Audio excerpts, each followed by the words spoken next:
Hello everyone, welcome back to Ninja Prep. This is Kapil Goyal और ये जो वीडियो है इसमें हम most probable questions, one liner questions discuss करेंगे मैकेनिक्स सब्जेक्ट के। इसके पहले हम लोग डिस्कस कर चुके हैं जो क्वेश्चंस वो हम कर चुके हैं ईएमटी के, हम कर चुके हैं न्यूक्लियर फिजिक्स के क्वेश्चन, क्वांटम मैकेनिक्स के हम क्वेश्चन कर चुके हैं, इलेक्ट्रॉनिक्स के क्वेश्चन हम लोग कर चुके हैं और आज हम लोग क्वेश्चन कवर करने वाले हैं मैकेनिक्स के।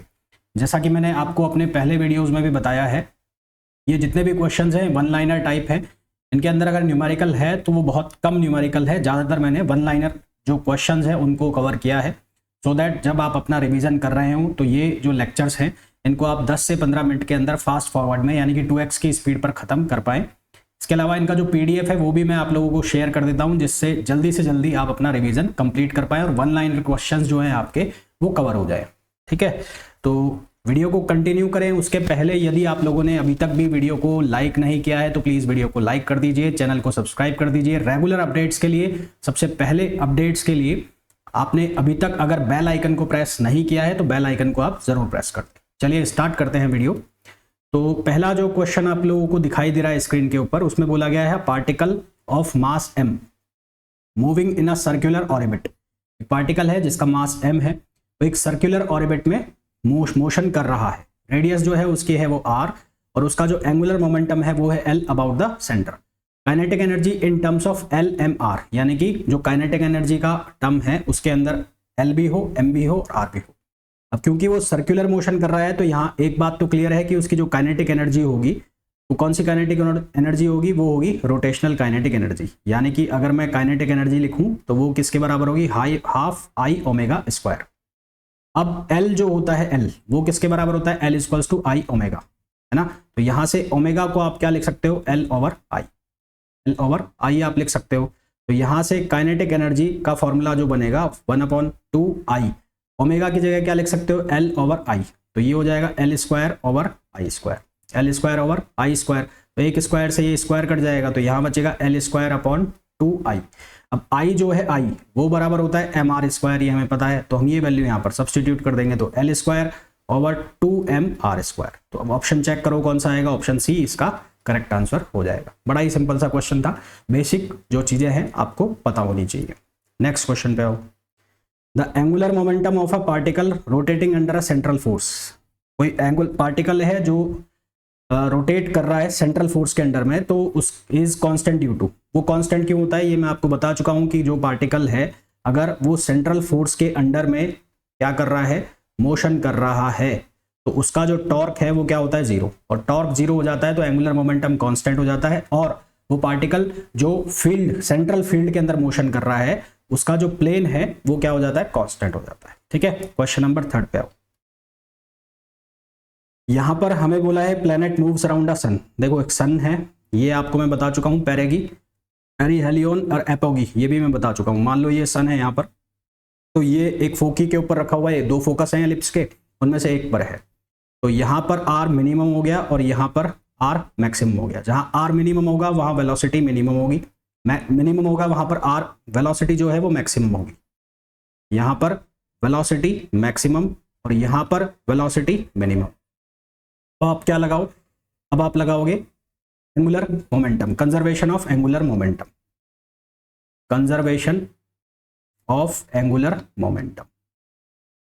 कंजर्वेशन ऑफ एंगुलर मोमेंटम की बात करें तो इसके अकॉर्डिंगली आप क्या लिखोगे, V max R1 equals to V min और R2। अब V max जो है उसको आपने बोला है V1, तो ये हो जाएगा V1 R1, ये हो जाएगा V2 R2। इसको जब हम फर्दर सॉल्व करेंगे तो हमें वैल्यू चाहिए किसकी, V2 की, है ना, फारदेस्ट डिस्टेंस पर यहाँ पर। तो V2 की वैल्यू किसके बराबर हो जाएगी, V1 R1 ओवर R2। तो हमें जो ऑप्शंस दिए हैं उन ऑप्शंस में से ऑप्शन बी इसके लिए करेक्ट आंसर होगा। ठीक है, ऑप्शन बी इसका करेक्ट आंसर हो जाएगा। नेक्स्ट क्वेश्चन पे आओ। In order to cause a moving body to pursue a circular path, अगर एक मूविंग बॉडी सर्कुलर पाथ के ऊपर चले तो it is necessary to apply centripetal force. उस पर कौन सा फोर्स लगना चाहिए, सेंट्रीपिटल। सेंट्रीफ्यूगल नहीं आएगा, सेंट्रीफ्यूगल एक फिस्कस फोर्स होता है। फिस्कस मतलब आप शूडो फोर्स बोल लें, वो ज्यादा बेटर होगा। तो सेंट्रीपिटल फोर्स उसके ऊपर लगना चाहिए जिसकी value mv square upon r होती है। नेक्स्ट क्वेश्चन पे आओ। ये कर लिया, हाँ ये ये क्वेश्चन मैं आपको अपने जो लेक्चर्स है मैकेनिक्स के उसमें कितनी ही बार बता चुका हूँ। यहाँ आपको मैच कराना है। अब एसेंट्रिसिटी 1 और एनर्जी 0, एसेंट्रिसिटी 1 और एनर्जी 0, तो ये तो सीधा सीधा मिलेगा किससे? पैराबोला से। ये वाला जो है ऑप्शन डी, ये मैच करा गया सर्किल से। तो अब इसके अकॉर्डिंग देख लो कौन सा हो जाएगा। डी फर्स्ट पे ये है तो ऑप्शन तो इसका डी आ गया आंसर। तो अब ए का फोर्थ, यानी कि एसेंट्रिसिटी 0 है, 0 से ज़्यादा है, एनर्जी 0 से ज़्यादा है, तो वो है हाइपरबोला। बच गया कौन सा? थर्ड। तो ये क्या हो जाएगा? Elliptical orbit. एसेंट्रिसिटी और एनर्जी दोनों लेस देन हो तो ये एलिप्टिकल ऑर्बिट हो जाएगा। A particle is moving in an inverse square field, यानी कि इनवर्स स्क्वायर लॉ लग रहा है। If the total energy of the particle is positive, then the trajectory of the particle, total energy positive है। Positive का मतलब E की value क्या है? ग्रेटर देन 0 है ना? E की वैल्यू ग्रेटर देन 0 है, then the trajectory of the particle. अब देखो यहाँ देखो, यहाँ पर एनर्जी लेस देन 0 थी, यहाँ पर जो एनर्जी है वो मिनिमम आती है, माइनस भी आता है साथ में, -mk² वो होता है। और यहाँ पर हमें बोला है, थर्ड में वो पॉजिटिव एनर्जी बोली है, और फोर्थ में है यहाँ पर एनर्जी है ग्रेटर देन 0। अब हमें जो ऑप्शंस दिए हैं उनमें से बोला है a particle is moving in inverse square field if the total energy of the particle is positive.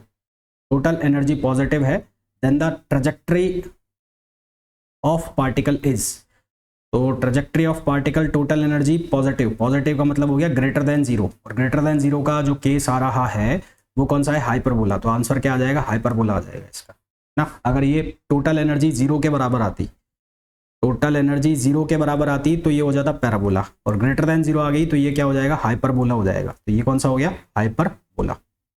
Next पे आओ।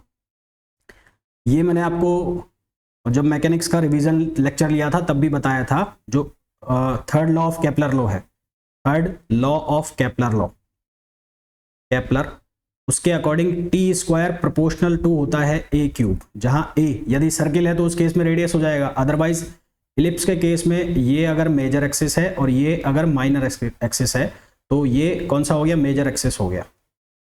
ठीक है, तो हम यहाँ पर जो एक्सिस लेते हैं वो कौन सा लेते हैं? मेजर। ये नहीं करना a+b/2 का क्यूब। तो आंसर कौन सा आ जाएगा? बी आंसर आ जाएगा हमारे पास। नेक्स्ट क्वेश्चन पे आओ। यहाँ पर हमें बोला है a planet is an elliptical orbit. Elliptical orbit है तो उसकी जो एनर्जी है वो लेस देन क्या होगी? 0 होगी। ठीक है, around a star of mass m, if v is the tangential velocity of the planet, then at the apogee, apogee का मतलब farthest distance away from the star, है ना, वी हैव, तो उसके केस में जो टोटल एनर्जी है less than 0 होगी। एनर्जी कितनी होगी? v² - 2gm/r less than 0। Actual में होता क्या? इफेक्टिव पोटेंशियल निकालते, इफेक्टिव पोटेंशियल, तो इफेक्टिव पोटेंशियल VE वो बराबर हो जाता है -GMME/r और +1/2mv²।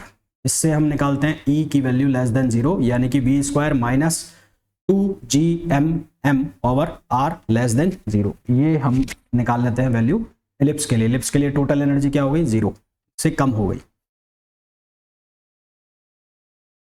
If orbit velocity is less than escape velocity, यदि ऑर्बिट की वेलोसिटी लेस है किससे? एस्केप वेलोसिटी से, तो वो ऑर्बिट होगा हाइपरबोला, पैराबोला, इलिप्स या सर्किल। देखो अब कंडीशंस कौन कौन सी होती है मैं सारी बता देता हूँ, मैं पहले भी बता चुका हूँ आपको।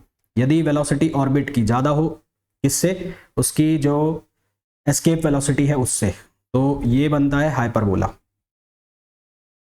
यदि ये दोनों बराबर हो जाएं तो ये बनता है पैराबोला। यदि ये लेस देन हो इससे तो ये बन जाता है एलिप्स।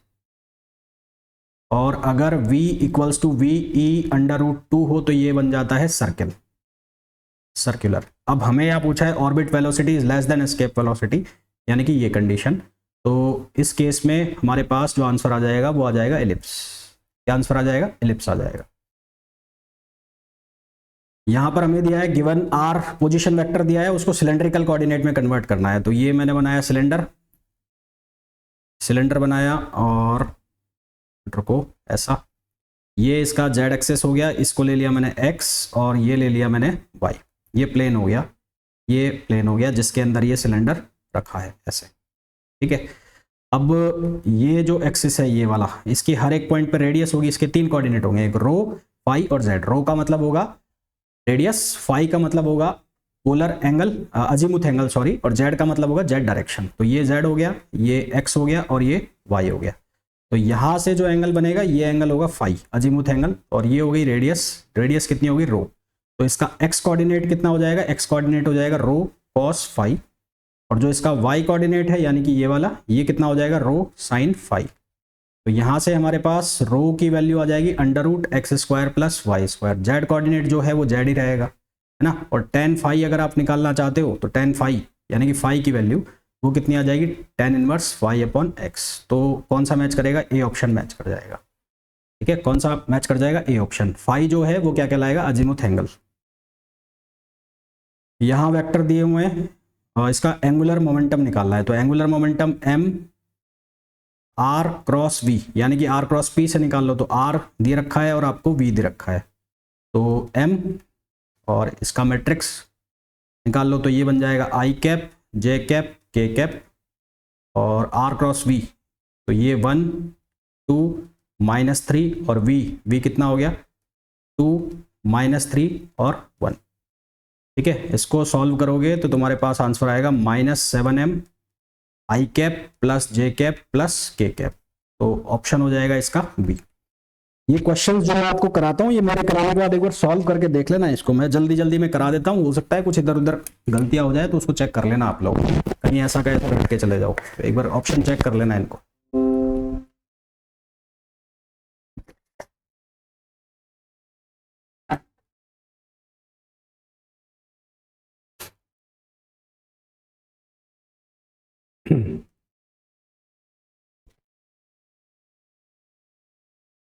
क्या हो गया, ये कर लिया ना। हाँ, ये क्वेश्चन पे आ जाओ।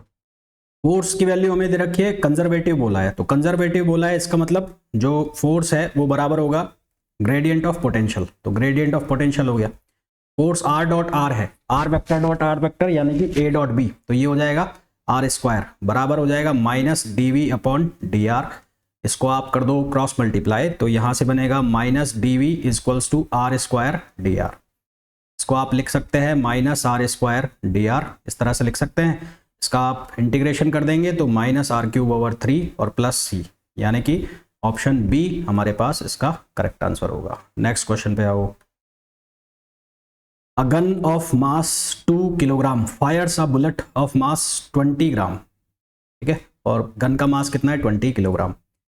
एनर्जी ऑफ एक्सप्लोजन दे रखा है हमें 1.6 × 10⁻³ joule. Calculate the nozzle velocity of the bullet. Bullet की नोजल वेलोसिटी निकालनी है, तो हाफ mv² बराबर एनर्जी। तो हाफ ये 20 ग्राम का है यानी कि 20 × 10⁻³ v आपको निकालना है, एनर्जी आपको गिवन है 1.6 × 10⁻³। तो यहाँ से ये 2 से 2 खत्म, ये 10⁻² बचेगा, v² इक्वल्स टू 1.6 × 10⁻³ और नीचे जाके हो जाएगा 10⁻² माइनस का, ऊपर जाएगा +5, 1.6 से खत्म कर दो, आंसर आ जाएगा 400। v की वैल्यू आ जाएगी 400 मीटर पर सेकेंड, बी ऑप्शन आ जाएगा। ग्रेविटेशनल फोर्स वीक होते हैं, स्ट्रांग होते हैं, शॉर्ट रेंज होते हैं, क्या होते हैं? तो ग्रेविटेशनल फोर्स क्या होते हैं, वीक होते हैं। What remains constant in a field of central force. Central force का जो फील्ड होता है उसमें कांस्टेंट कौन होता है, हम पढ़ चुके हैं, angular momentum. The total energy of a particle is negative. Total energy particle की नेगेटिव है बट नॉट मिनिमम, है ना, नेगेटिव है पर मिनिमम नहीं है, यानी कि E लेस देन 0 है पर मिनिमम नहीं है। उस केस में क्या होगा, वो एलिप्टिकल होगा। अगर वो मिनिमम हो जाता है तो उस केस में क्या बन जाएगा, सर्कुलर। यहाँ पर पूछा है मिनिमम, तो क्या आएगा, एलिप्टिकल। मिनिमम नहीं है, और अगर वो मिनिमम है तो वो क्या बन जाएगा, सर्किल। और वो मिनिमम वैल्यू क्या है, वो ये है -mc² upon 2j²। Body under the inverse square force will move along a circular path if the total energy is negative हो। सर्कुलर पाथ में कब चलेगा, टोटल एनर्जी नेगेटिव हो बट मिनिमम पोटेंशियल एनर्जी, यानी कि ये वैल्यू आ गई। The path of a particle in Rutherford scattering. Rutherford scattering का जो फॉर्मूला होता है उसमें पाथ ऑफ पार्टिकल क्या होता है, वो होता है हाइपरबोला। व्हेन द वेलोसिटी, जब इलास्टिक कॉलिजन है और वेलोसिटी मास उनके सेम है, दो बॉडी है आइडेंटिकल बॉडी और इलास्टिक कॉलिजन हो रही है, यहाँ पे पूछा गया है when the velocity get interchange हो रहा है ना, और आफ्टर कॉलिजन द बॉडी। तो वेलोसिटी इंटरचेंज कब होगी, जब बॉडी क्या हो, दोनों का मास सेम हो रहा हो और परफेक्टली इलास्टिक कॉलिजन हो रहा हो, तो उस केस में उनका जो वेलोसिटी है इंटरचेंज हो जाती है, तो वो ऑप्शन आ जाएगा A. Scattering cross section has the dimension, area का डायमेंशन लिया जाता है बार्न, जिसकी यूनिट ली जाती है बार्न, BARN बार्न, जो बराबर होता है 10⁻⁻28 मीटर स्क्वायर के। सेंटर ऑफ मास हमेशा उसके पास होगा जिधर हैवी मास होगा, तो closer to the heavy body, closer to the heavy body. Some paste thrown a wall, paste करने वाला कोई भी पेस्ट हो उसको वॉल के ऊपर फेंका गया तो वहां पे वो चिपक जाएगा, और जब कोई चीज एक दूसरे के साथ चिपक जाती है तो उस कॉलिजन को हम नाम देते हैं परफेक्टली इनइलास्टिक। इनइलास्टिक कॉलिजन होगा तो ऑप्शन कौन सा आ जाएगा, सी आ जाएगा। The number of coordinate required to describe a collision in the laboratory frame, laboratory frame के अंदर कॉलिजन को डिस्क्राइब करने के लिए कितने कोऑर्डिनेट्स चाहिए, तो कितने चाहिए, 6, और अगर वो सेंटर ऑफ मास फ्रेम में है तो उसको डिस्क्राइब करने के लिए चाहिए 3। Initial kinetic energy of system in centre of mass frame की जो इनिशियल काइनेटिक एनर्जी है वो लेबोरेटरी फ्रेम के कंपैरिजन में क्या होती है, कम होती है, वो कम होती है, थ्योरी की चीजें हैं। विच वन इज इनवेरिएंट, यहां पर पूछा invariant, which one is invariant under Galilean transformation, Galilean transformation में कौन इनवेरिएंट है, इनवेरिएंट कौन होगा, लेंथ होगा, मोमेंटम वेरी करेगा, वेलोसिटी वेरी करेगी, पोटेंशियल एनर्जी वेरी करेगी। फोकल्ट पेंडुलम का टाइम पीरियड इक्वेटर पर, तो फोकल्ट पेंडुलम का जो टाइम पीरियड होता है वो होता है 24/sin थीटा, तो इक्वेटर के ऊपर एंगल हो जाएगा 0, साइन 0 वैल्यू देगा 0, तो 0 से डिवाइड करोगे तो इनफाइनाइट आएगा। Trajectory of bob of Foucault pendulum, Foucault pendulum के जो ट्रेजेक्ट्री है बॉब की, बॉब माने लट्टू, उसकी ट्रेजेक्ट्री क्या होगी, यूं चलेगा वो एलिप्स में, तो क्या बनाएगा, ellipse. Foucault pendulum is used, Foucault pendulum का यूज किया जाता है detecting rotation of the earth, earth के रोटेशन को डिटेक्ट करने के लिए। Expression for Coriolis force, Coriolis force 2m omega cross v, तो ओमेगा क्रॉस v का क्रॉस प्रोडक्ट कराओगे तो ओमेगा v साइन थीटा, तो आंसर आएगा हमारे पास a, 2 - 2 omega v sine theta. Solid sphere के लिए उसका मोमेंट ऑफ इनर्शिया 2/5, रॉड के लिए ml²/12। Law of conservation of linear momentum कहां पर एप्लीकेबल होते हैं, ये होते हैं होमोजेनिटी ऑफ स्पेस में, homogeneity of space. Law of conservation of angular momentum is consequence of isotropy space, पीछे वाला था कंजर्वेशन ऑफ लीनियर मोमेंटम, ये है एंगुलर मोमेंटम, ये है isotropy of space. Homogeneity of time leads to conservation of total energy, which is not explicit function of time, which is not explicit function of time. Velocity, acceleration, potential energy is not explicit function of time, है ना भाई। Time का function कैसे नहीं है, आप potential energy जब निकालते हैं तो U बराबर होता है FDR, तो ये टाइम का फंक्शन नहीं है। Number of dimension space has is 3, number of dimensions space has 3। Newton's law of motion are based on the assumptions of homogeneity and isotropic, homogeneity and isotropic। तो ये थे मैकेनिक्स से question, सीधे सीधे one liner question थे जो आपको याद होने चाहिए, अगर एग्जाम में आ जाते हैं तो इनके ये आंसर आपको लगा के आने हैं। मेरे हिसाब से आप लोगों ने ये क्वेश्चंस नहीं पढ़े होंगे, पहली बार आप उनको शायद देख रहे होंगे, तो इनको कर लेना, है ना। और आपने करे हुए हैं और आपको कुछ इनमें लगता हो कि आंसर में गड़बड़ है तो वो आप कमेंट करके बता सकते हैं। तो आज के वीडियो में हमने डिस्कस किया मैकेनिक्स को, कल का जो लेक्चर अपलोड करूंगा मैं उसमें हम डिस्कस करेंगे मैथमेटिकल फिजिक्स को डिस्कस करेंगे, है ना। तो इस वीडियो में इतना ही, मिलते हैं नेक्स्ट वीडियो में, till then thank you, bye bye.